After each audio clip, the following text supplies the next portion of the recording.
13절 말씀부터서 24절 말씀입니다.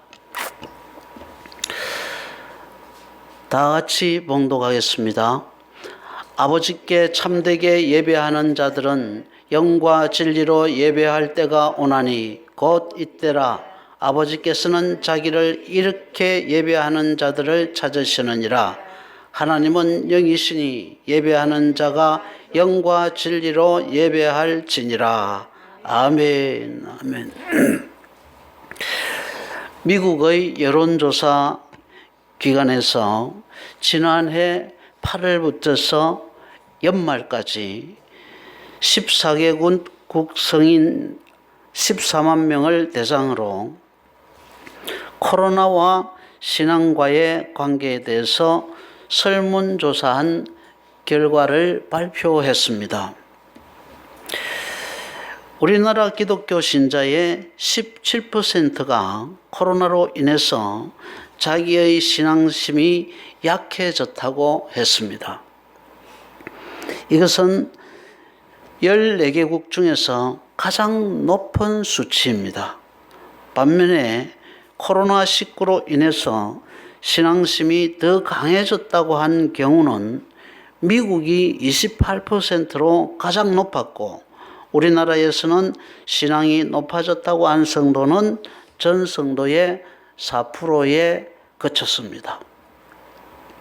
그러니까 코로나19로 인해서 여러 가지 피해 가운데서 적어도 신앙적인 피해만큼은 한국이 세계에서 가장 크다는 것이 이번 통계로 확인된 셈인 것입니다.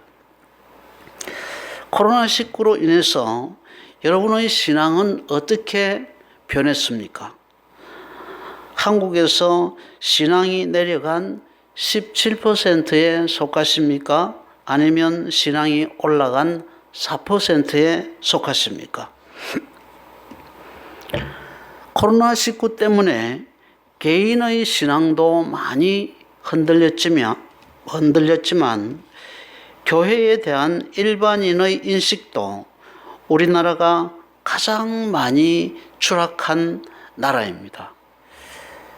교회와 선교단체, 각종 집회 등에서 확진자들이 나오면서 그가 매일 전철도 타고 지인들도 만나고 매일 직장도 다니고 또 식당에 가서 밥도 먹고 개모임도 가고 하는데도 교회는 일주일에 한 번 와서 예배만 드리고 가는데 걸렸다고 하면은 사실은 어디에서 이 사람이 전염이 됐는지도 정확히 알지도 못하는데 교회에서 일주일에 한 번 와서 예배 드렸다고 하는 그 이유만으로 매스컴이 교회발이라고 보도해 버리니까 마치 한국 교회가 코로나19의 온상처럼 인식되어 버렸습니다. 그래서 교회를 혐오하는 사람들이 기하급수적으로 최근에 늘었습니다.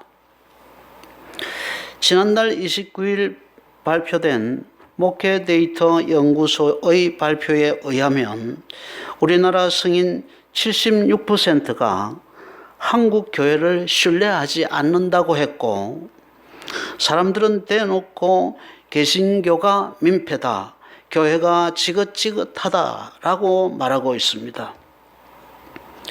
교회를 보는 세상의 시선이 이처럼 곱지 않으니까 성도들 중에서도 주일 성수나 예배를 기쁘고 감사하게 기다리기보다는 예배를 오히려 부담스러운 숙제나 짐처럼 느끼는 이들도 많아졌습니다.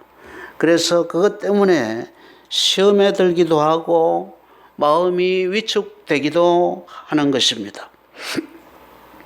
여러분, 이런 문제를 우리는 어떻게 해결할 수 있을까요? 예배에 대한 인식을 새롭게 하고 예배에 대한 우리의 이해와 자세를 제고하면 지금 우리의 혼란이나 갈등을 해소하는 데 조금이라도 도움이 되어질 것입니다. 그래서 오늘은 하나님이 원하시는 예배가 어떤 것인지를 생각해 보려고 합니다. 오늘 본문 24절 말씀에 보면은 하나님은 참으로 예배하는 자들을 찾으시느니라 라고 말씀하고 있습니다. 하나님이 찾으신다는 이야기는 하나님이 관심하는 사람, 주목하는 사람이라는 뜻입니다. 하나님이 최우선적으로 찾으시는 사람은 예배하는 사람입니다. 여러분, 왜 그럴까요? 우리는 예배를 하찮게 생각하고 과소평가하지만 하나님은 그렇게 여기지 않습니다. 하나님은 예배를 소중히 여기고 예배 드리는 사람을 그 어떤 사람들보다도 더 소중하게 생각하시고 그 어떤 사람들보다도 더 먼저 챙겨주십니다. 이 부분에 대해서 우리와 하나님이 잘 맞지를 않습니다. 물론 하나님도 예배라는 종교 의식 그 자체를 높이 평가하시거나 무조건 좋아하시는 것은 아닙니다. 예배는 형식이라기보다는 임하는 자의 자세가 중요합니다. 하나님은 예배 형식이나 순서, 헌금을 받으시는 것이 아니라 예배에 임하는 우리의 자세와 중심, 그 순서와 예물에 담긴 우리의 믿음과 하나님에 대한 사랑을 받으십니다. 시편 40편 6절 7절에 이렇게 기록하셨습니다. 주께서 내 귀를 통하여 내게 들려주시기를 제사와 예물을 기뻐하지 아니하시며 번제와 속죄제를 요구하지 아니하신다 하신지라. 그때에 내가 말하기를 내가 왔나이다. 나를 가르쳐 기록한 것이 두루마리 책에 있나이다. 하나님이 궁극적으로 원하시는 것은 제물이 아니라, 하나님이 궁극적으로 원하시는 것은 제사가 아니라 제사를 드리는 바로 나 자신을 원하시는 것입니다. 그러니까 나를 바치지 않는 제사나 예배는 한낱 종교 의식이나 통가 의례에 불과할 뿐인 것입니다. 그런 의식을 하나님은 받지 않으시고 내 존재 전부를 받기를 원하십니다. 그래서 주님은 하나님 아버지께서 내가 번제와 속죄제를 요구하지 아니하신다는 하나님 아버지의 말씀을 듣자 바로 내가 왔나이다, 내가 여기 있나이다 하면서 자신의 존재 전부를 하나님 앞에 드러내고 있는 것입니다. 예수님은 하나님이 원하시는 참 예배자였습니다. 만약 우리가 예수님이 하나님 아버지 앞에서 드렸던 예배자의 자세로 예배를 드린다면 그런 예배가 왜 우리 자신과 우리 교회 공동체를 새롭게 하지 못하겠습니까? 솔로몬은 왕이 되자마자 왕노릇보다 먼저 하나님 앞에 1000번제부터 먼저 드렸습니다. 그것은 왕의 권력과 지위보다도 하나님께 드리는 제사가 솔로몬에게는 더 우선이었다는 것을 뜻하는 것입니다. 노아도 601년 정월 초하룻날 아침 방주에서 1년 동안 방주 속에 있다가 방주에서 나오자마자 맨 처음 한 것이 바로 예배부터 드렸습니다. 아브라함도 거처를 옮기는 곳마다 가서 예배를 드렸고 야곱도 마찬가지로 그가 거처를 옮길 때마다 그 옮기는 장소에서 예배부터 먼저 드렸습니다. 신앙의 선진들이 우리에게 보여준 예배의 삶은 하나님이 우리에게 원하시는 것이 예배의 삶이라는 것을 가르치고 있는 것입니다. 하나님이 우리에게 원하시는 것이 예배이기 때문에 그분의 요구에 응답하여 예배 우선으로 사는 성도들을 하나님께서도 우선적으로 관심하시고 우선적으로 챙기시는 것입니다. 우리가 한 주간의 첫날인 주일을 지키며 예배하는 것은 내 생애에서 하나님을 예배하는 일이 가장 먼저고 가장 중요하다는 사실을 온몸으로 고백하는 것입니다. 내 생활에서 예배가 제1순위임을 구체적으로 실천하는 행위가 바로 예배라는 것입니다. 하나님을 삶의 제1순위로 삼고 살고 있다는 삶의 실천이 예배입니다. 하나님은 그렇게 생각하면서 하나님 앞에 나오고 하나님 앞에 예배하며 그렇게 사는 사람들을 반드시 주목하십니다. 두 번째로 하나님이 예배하는 자를 가장 먼저 찾으시는 이유는 그를 통해서 하나님이 이미 영광을 받으셨기 때문에 그에게 보상하기 위해서입니다. 하나님이 예배하는 자를 먼저 찾으시는 이유는 하나님이 예배를 통해서 그에게 영광을 받으셨기 때문에 그 받으신 영광에 대해서 인간에게 보상하기 위해서 예배하는 자를 먼저 찾으신다는 것입니다. 열왕기상 3장 4절 5절 같이 읽겠습니다. 같이 읽겠습니다. 시작. 이에 왕이 제사하려 기브온으로 가니 거기는 산당이 큼이라. 솔로몬이 그 제단에 1000번제를 드렸더니 기브온에서 밤에 여호와께서 솔로몬의 꿈에 나타나시니라. 하나님이 이르시되 내가 내게 무엇을 줄고 너는 구하라. 아멘. 내가 너에게 무엇을 줄고 너는 구하라 라고 할 바로 그때 솔로몬이 지혜를 구하자 하나님이 솔로몬에게 역사상 전무후무한 지혜를 주셔서 그는 이 땅에 살았던 왕들 중에서 가장 지혜로운 왕이 되었습니다. 여러분, 예배를 자기 삶의 제1순위로 삼으면 하나님도 그 사람의 기도를 제1순위로 들어주십니다. 하나님을 삶의 1순위로 삼지 않으면 하나님도 그를 하나님 앞에서 하나님의 관심의 1순위에서 밀어내어 버리십니다. 학개서 1장 6절입니다. 학개서 1장 6절 같이 읽겠습니다. 시작. 너희가 많이 뿌릴지라도 수확이 적으며 먹을지라도 배부르지 못하며 마실지라도 흡족하지 못하며 입어도 따뜻하지 못하며 일꾼이 싹을 받아도 그 구멍을 뚫어진 전대에 넣음이 되느니라. 아멘. 여러분, 이스라엘 백성들이 바벨론 포로에서 돌아올 때에 얼마나 기적적으로 돌아왔습니까? 얼마나 영광스럽게 돌아왔습니까? 고레스 왕이 이 백성들을 보낼 때에 그냥 보내지 않았습니다.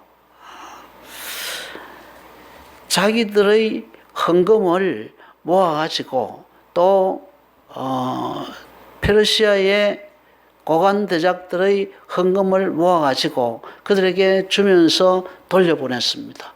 모든 기명들을 다 주면서 돌려보냈습니다. 그리고 혹시 가는 길에 강도를 만나서 그 돈과 그리고 그 기명들을 들까 봐서 병사들을 붙여서 페르시아의 군대를 붙여서 그들을 돌려보냈습니다. 포로들을 돌려보낼 때에 자기들이 탈취해 왔던 모든 것을 다 돌려주고 그들이 돌아가서 성전을 지을 수 있도록 자기 고관대작들뿐만 아니라 자신도 성전 건축 헌금을 해서 그들을 돌려보낸 것입니다. 그러니까 포로들이 얼마나 영광스럽게 돌아왔습니까? 기적적으로 돌아오고 영광스럽게 돌아오고 나서 그들이 많은 고생을 하게 되었습니다. 오늘 우리가 읽었던 바로 이 학개서 6절 말씀, 너희가 많이 뿌릴지라도 수확이 적으며 먹을지라도 배부르지 못하며 마실지라도 흡족하지 못하며 입어도 따뜻하지 못하며 일꾼이 싹을 받아도 그것을 구멍 뚫어진 전대에 넣음이 되느니라. 만군의 여호와가 말하노라. 너희는 자기의 행위를 살필지니라 라고 그렇게 말씀하고 있습니다. 많이 뿌렸습니다. 많이 먹습니다. 또 많이 마셨습니다. 많이 입었습니다. 그래도 따뜻함이 없어요. 그래도 배부르지 못했어요. 왜 이렇게 많은 수고를 했음에도 불구하고 헛고생을 하게 되었을까요? 그렇게 영광스럽게 돌아왔는데, 그렇게 많은 것들을 가지고 돌아왔는데도 그렇게 군대까지, 지배국이 군대까지 붙여서 그들을 돌려보내 주었음에도 불구하고 왜 이렇게 헛고생을 많이 하게 되었을까요? 그 이유는 단 하나였습니다. 그들이 예배를 팽개쳤기 때문이었습니다. 그들은 오랜 포로 생활에서 돌아온 후 성전보다 자기 집이 먼저였고 예배보다 자기 삶을 1순위에 두었습니다. 포로에서 돌아온 후 14년 동안이나 성전 건축에 그들은 관심이 없었고 성전 예배에 별 관심이 없었습니다. 너희는 하나님의 집에는 관심이 없고 너희 집 짓는데 바쁘다 라고 학개 선지자는 그들을 나무라고 했습니다. 하나님의 집이 이렇게 황폐하게 되어 있는데 너희가 편벽된 집에서 사는 것이 옳으냐라고 그렇게 그들을 책망하고 있습니다. 그래서 많이 뿌리고 많이 먹고 많이 마셨지만 수확이 적었고 배부르지 못했고 흡족하지 못했습니다. 자기를 1순위에 놓고 살았던 그들의 모든 수고는 마치 구멍 뚫린 전대에 돈을 넣는 행위와 같았습니다. 하나님이 예배를 회복하라고 그들을 포로 생활에서 돌려보내 주셨지만 그들은 예배를 우선순위에 놓고 살지 않았기 때문에 하나님께서도 그들의 모든 수고를 헛수고가 되게 하신 것입니다. 예배는 하나님이 내 삶의 1순위라는 뜻입니다. 1순위인 하나님을 위하여 나는 내 모든 것을 포기한다는 것이 예배입니다. 그런 예배가 영과 진리로 드리는 예배입니다. 그런 예배자를 하나님이 찾으시는 이유는 하나님을 1순위에 놓고 사는 그에게 하나님이 보상해 주기 위해서입니다. 그래서 그런 자를 찾으시고 그런 자를 주목하시고 마침내는 그런 자를 찾아내어서 그런 자들에게 복을 주시는 것입니다. 믿는 사람들이 예배에 불성실하면서 복받기를 원한다고 하는 것은 어리석은 생각입니다. 우리는 어떤 자세와 방식으로 예배를 해야 할까요? 본문 24절입니다. 본문 24절 같이 읽겠습니다. 시작. 하나님은 영이시니 예배하는 자가 영과 진리로 예배할지니라. 아멘. 여기서 말씀하시는 영과 진리로 드리는 예배란 먼저 희생이 있는 제사를 말합니다. 예배는 본질적으로 제사이고 제사에 제물을 바치는 의식이 있습니다. 예배도 희생제물을 바친다는 의미에서 제사입니다. 구약의 제사법을 보면 희생제물이 없는 제사는 하나도 없습니다. 구약의 제사는 5가지 종류가 있습니다. 그죠? 번제, 속제제, 속건제, 화제, 화목제, 이 5가지의 제사가 있는데 그 제사 가운데 희생제사가 없는, 희생이 없는 제사는 하나도 없습니다. 거의 대부분의 제사는 다 동물의 피를 갖다 바칩니다. 동물을 갖다 바칩니다. 단 소제만 곡식을 갖다 바치는 제사입니다. 어쨌든 무엇을 바치든 자기 희생이 다 들어 있습니다. 우리는 예배를 드리는 것을 하나님으로부터 뭔가를 받는 의식으로 생각합니다. 그것도 틀린 것은 아니지만 먼저는 나의 소중한 것을 하나님께 제물로 바치는 것이 예배입니다.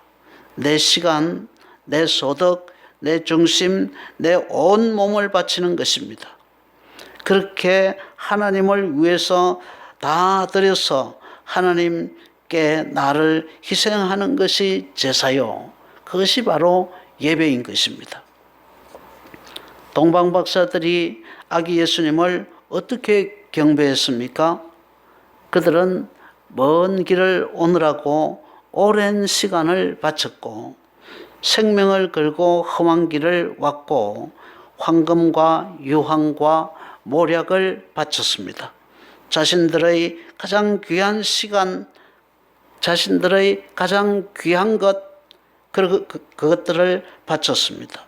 이르듯 예배는 희생제물을 바치는 제사이기에 희생이 없는 예배는 예배가 아닙니다. 희생이 없는 제사는 그것이야말로 의식일 뿐입니다. 그럼에도 우리의 예배의 기준은, 우리의 예배의 가이드라인은 자기가 만들어 놓고 있는 예배의 가이드라인입니다. 자기가 만들어 놓고 있는 예배의 기준, 자기가 만들어 놓고 있는 예배의 기준은 자기에게 부담이 되지 않는 범위 내에서만 하려고 합니다. 하나님이 예배를 통해 기대하시는 것은 자기 희생인데 우리는 희생이 되지 않는 한도 내에서, 부담이 되지 않는 한도 내에서 예배에 임합니다. 이것은 예배의 본질과 거리가 멉니다. 희생을 요구하는 예배의 본질과 거리가 아주 먼 것입니다. 예배는 적선이나 자선이 아니라 그냥 적당히 쉽게 내 편하게 하는 그런, 내게 부담되지 않게 하는 그런 적선, 그런 자선이 아니라 자기 희생을 요구하는 것입니다. 말라기서 1장 8절 9절 같이 보겠습니다.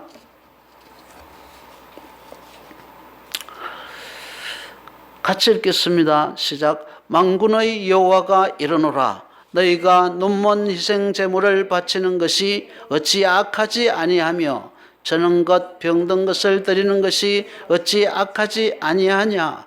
이제 그것을 너희 총독에게 드려보라. 그가 너를 기뻐하겠으며 너를 받아주겠느냐. 만군의 여호와가 이르노라.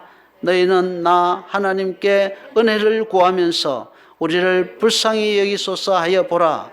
너희가 이같이 행하였으니 내가 너희 중 하나인들 받겠느냐. 아멘. 말라기에서 하나님은 이스라엘 백성들이 하나님께 희생 제물을 드릴 때에, 하나님 제사를 드릴 때에 항상 가지고 오는 희생 제물이 있잖아요.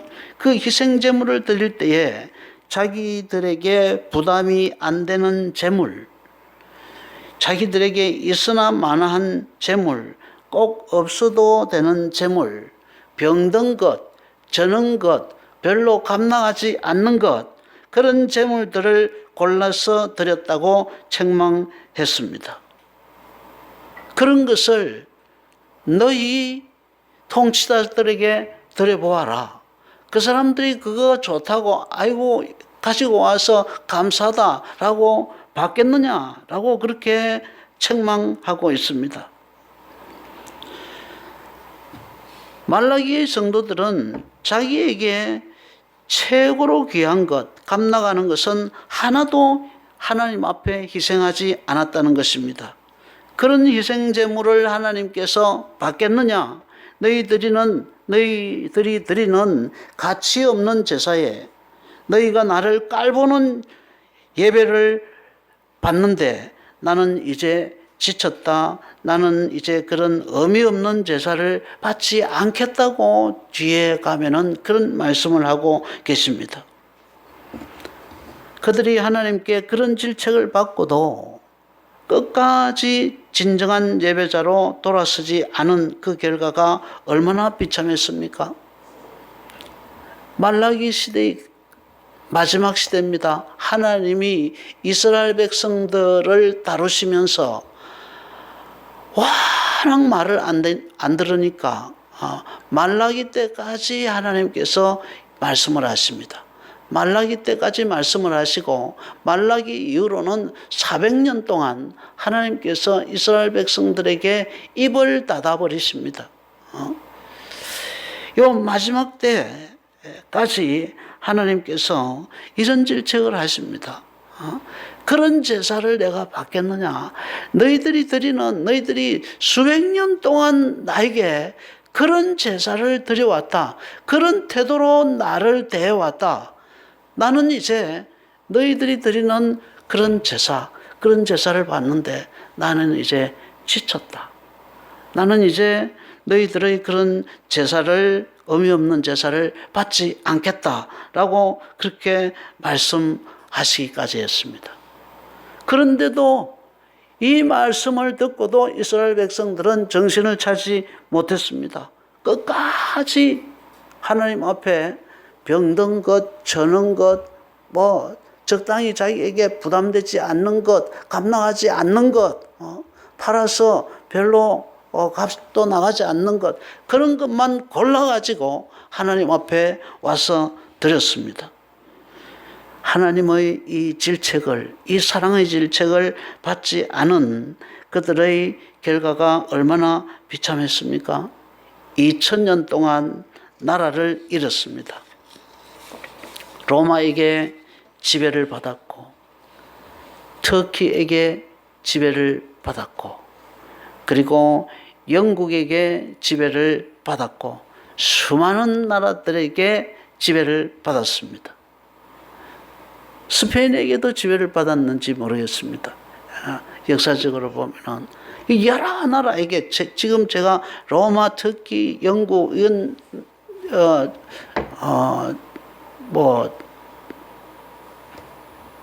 말할 필요도 없고 생각나지 않는 나라 한 2개가 지금 더 있습니다. 한 5개, 6개 나라에 의해서 이 이스라엘이 2000년 동안 지배를 당해왔습니다. 그뿐만이 아닙니다. 로마 카톨릭에게 인종 청소를 당했고 또 십자군 전쟁에서 십자군들에게 인종 청소를 당했고 히틀러에게 인종 청소를 당했고 수많은 곳에서 수많은 사건에서 역사의 미움거리로 살았습니다. 그것이 바로 그들이 예배를 경시한 결과였습니다. 여러분, 예배는 자기의 삶의 우선순위를 하나님께 두는 것입니다. 예배는 자기의 전 존재를 하나님께 일평생 바치는 것입니다. 예배는 자기를 희생하는 것이고 자기의 전부를 하나님을 위하여 소진하는 것입니다. 예배는 부담이 안 될 만큼 적당히 드리는 것이 아니라 자기의 가장 귀한 것을 주께 바치는 것입니다. 하나님은 이렇게 예배하는 자를 찾으시는 것입니다. 이런 마음을 가지고 하나님께 예배하는 자를 찾으시는 것이고, 이것이 진정으로 예배하는 것이고 신령으로 예배하는 것입니다. 주님은 적당히 시간 봐서 자기 편할 대로 드리는 자기 위주의 예배자를 찾는 것이 아니라 하나님의 영과 진리의 말씀을 쫓아 예배하는 자를 찾으시고, 그런 예배자를 주목하시고, 그런 예배자에게 목말라 하시고, 그런 예배자를 챙기시고 축복하십니다.